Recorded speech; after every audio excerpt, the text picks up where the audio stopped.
제가 그때 계약직으로 일을 하고 있었는데 일을 잘렸었거든요. 정말 외로웠거든요. 심지어는 혼잣말이 늘었고요. 지금 하라면 절대 못할 것 같아요. 20년대에 만들어진 미국 최초의 고속도로예요. 엄마의 길이라고도 부릅니다. 고요하게, 특히 속옷까지 땀에 젖었었어요. 왜 나 따라오냐고, 이렇게 오랫동안 날 따라오냐고 물어봤었거든요. 아, 미안, 힘들었지. 지금도 가끔 그때가 생각나요.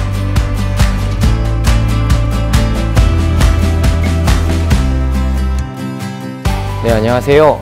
제 이름은 김동영이라고 합니다.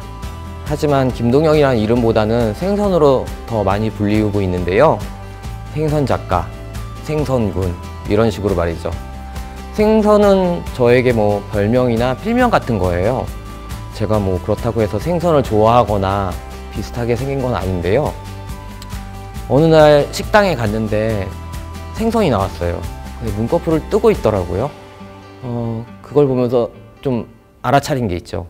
생선은 눈꺼풀이 대부분 없어서 태어나서 죽을 때까지 눈을 뜨고 있는다고 하더라고요. 그게 저한테는 참 인상적이었어요. 그래서 저도 생선처럼 그 어떤 순간에도 눈을 감지 않겠다는 의미로 생선이라고 이름을 지었거든요.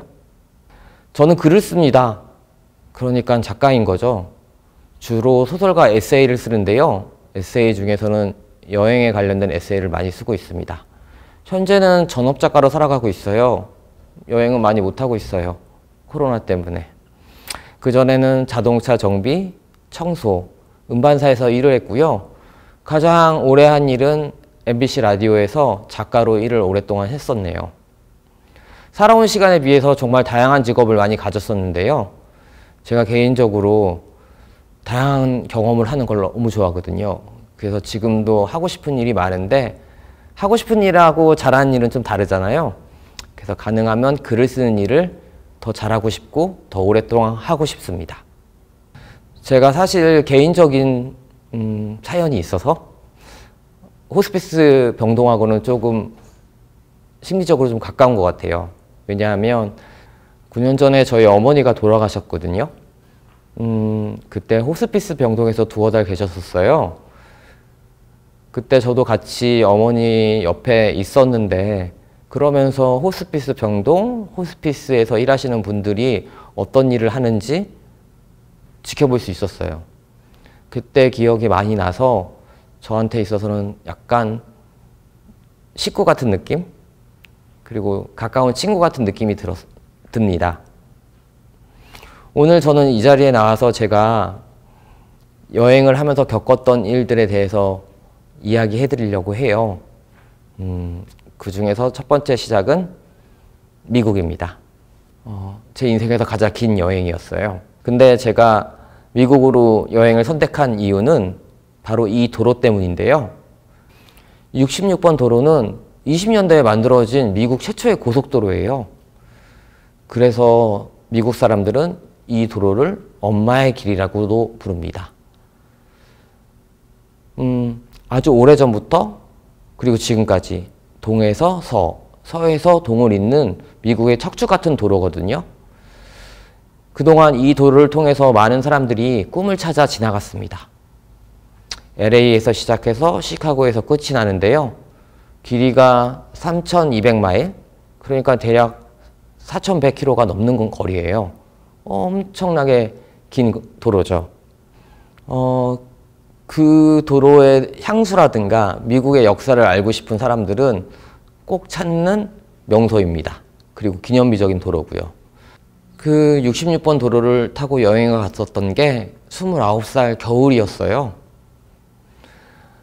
LA에서 뉴욕, 다시 뉴욕에서 LA, 미국 전역을 자동차로 230일 동안 혼자 횡단했었거든요. 아, 지금 생각해보면 그걸 어떻게 했는지 지금 하라면 절대 못할 것 같아요. 여행을 하면서 가장 힘들었던 건 언어 문제나 그 다음에 운전을 오래 해서 그런 게 아니고요. 정말 혼자라는 사실이었던 것 같아요. 정말 외로웠거든요. 심지어는 혼잣말이 늘었고요. 그 다음에 자동차하고 막 이야기를 하기도 했었어요. 여느 날처럼 아무도 없는 국도 66번을 혼자 달릴 때 일인데요. 계속 운전하다 보니까 알아챘어요. 어느 순간부터 뒷차가 신경 쓰이더라고요. 그 차는 조용히 그리고 조용하게 하지만 존재감 있게 제 뒤를 따라오기만 했습니다. 당연히 길이 한쪽으로만 나 있으니까 따라오는 건 당연했거든요. 근데 해가 저물고 어둠이 찾아오니까 그 차의 존재감은 더 커지더라고요. 특히 저를 긴장하게 만들었던 건 뒷차에서 비치는 헤드라이트였는데요. 시간이 지날수록 신경 쓰이는 정도가 아니고 되게 공포였어요. 그게 마치 맹수의 날선 눈빛처럼 보였거든요.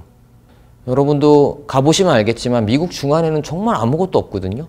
마땅히 빠져나갈 도시가 없어서 그 차가 저를 따라오는 건지 아니면 가는 길을 가는지 저도 정말 잘 몰랐었어요.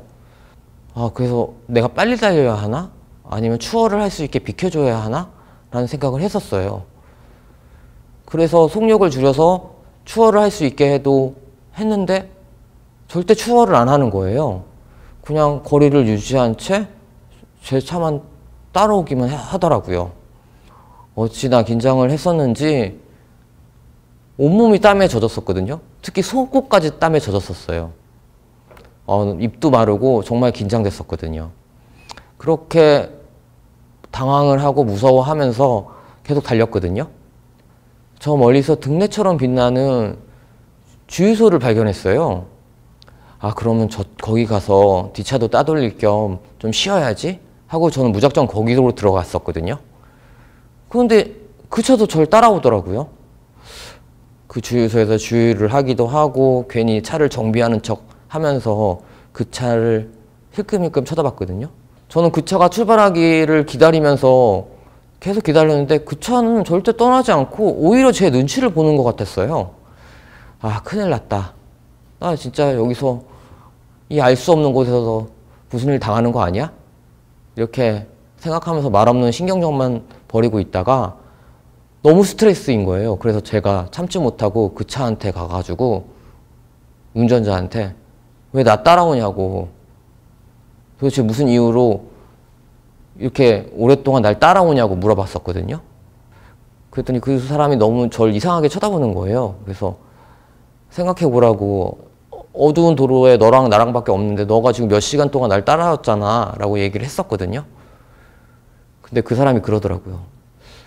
널 따라간 건 맞는데 왜냐면 낯선 길을 갈 때 특히 밤에는 앞차를 따라가는 게 안전하거든. 그래서 널 따랐어. 만약에 이 도로를 달리다가 야생동물이라든가 길이 비포장도로가 나오면 무슨 일이 일어날지도 모르잖아. 근데 네가 앞에서 그걸 다 해주면 나는 그 너 신호를 보고만 따라가면 되니까 그래서 따라갔을 뿐이야 라고 말하더라고요.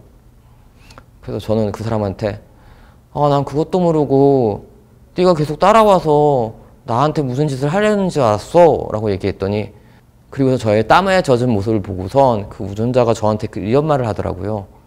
미안, 힘들었지? 그럼 이번에는 내가 앞장설 테니까 네가 뒤따라와, 이러는 거예요. 그때 그 운전자가 제게 했던 말이 I will be your guide 였습니다. 내가 너의 가이드가 되어줄게? 듣기만 해도 너무 마음이 따뜻해지는 말이잖아요. 그 말을 듣는 즉시 불안했던 마음과 그 다음에 의심들이 완전히 딱 눈 녹듯 사라지더라고요. 그래서 그 차의 뒤를 따르면서 저는 원하는 목적지까지 무사히 달릴 수가 있었습니다. 시간이 꽤 지났는데요. 지금도 가끔 그때가 생각나요. 물론 긴 여행을 다녔으니까 많은 기억들이 있는데 특히 낯선 길에서 헤매며 불안에 떨던 내 모습하고 그 다음에 어둠 속에서 조용히 날 따라오던 불빛, 그리고 내 앞에서 날 이끌어주는 낯선 운전자의 빛이 정말 지금도 기억이 자주 납니다.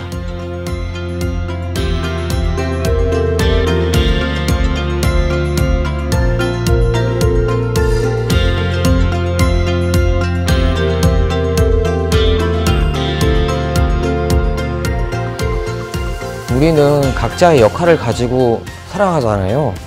살다 보면 수많은 순간을 겪는데요. 그 순간 중에는 경험한 것도 있고 아니면 처음 해보는 일도 있을 거예요. 그래서 어떻게 해야 할지도 모를 때가 있고요. 이때 어떤 사람이 내게 나타나서 작지만 큰 친구와 도움의 손길을 준다면 아마 불안하지 않을 것 같아요. 저는 그래서 문득 이런 생각을 했어요. 어쩌면 여러분이 지금 하시는 일이 그런 일이 아닐까라고 말이죠. 제가 마지막으로 여러분들한테 감히 드리고 싶은 말이 있는데요. 여러분들이 하시는 일이 쉬운 일이 아니잖아요. 죽음을 곁에 두고 일할 수밖에 없는 여러분들의 입장이 좀 걱정이 돼요. 분명히 일하시면서 정말 알 수 없는 그런 길을 잃은 것처럼 불안하기도 하고 외롭기도 하고 그렇잖아요. 그때 주위를 둘러보시면 여러분들과 같은 길을 가고 있는 동료들이 있을 거예요. 저는 그게 참 큰 위로가 될 것 같아요. 저에 앞서서 갔던 운전자처럼 서로가 서로에게 가이드가 되어주면 좋겠습니다. 여러분이 느끼는 불안, 그 다음에 같이 일하시는 분들이 느끼는 불안, 이것들이 다 해소될 것 같아요. 왜냐면 서로가 서로의 가이드가 되어줄 테니까요. 감사합니다. 저는 김동영이었습니다. 고맙습니다.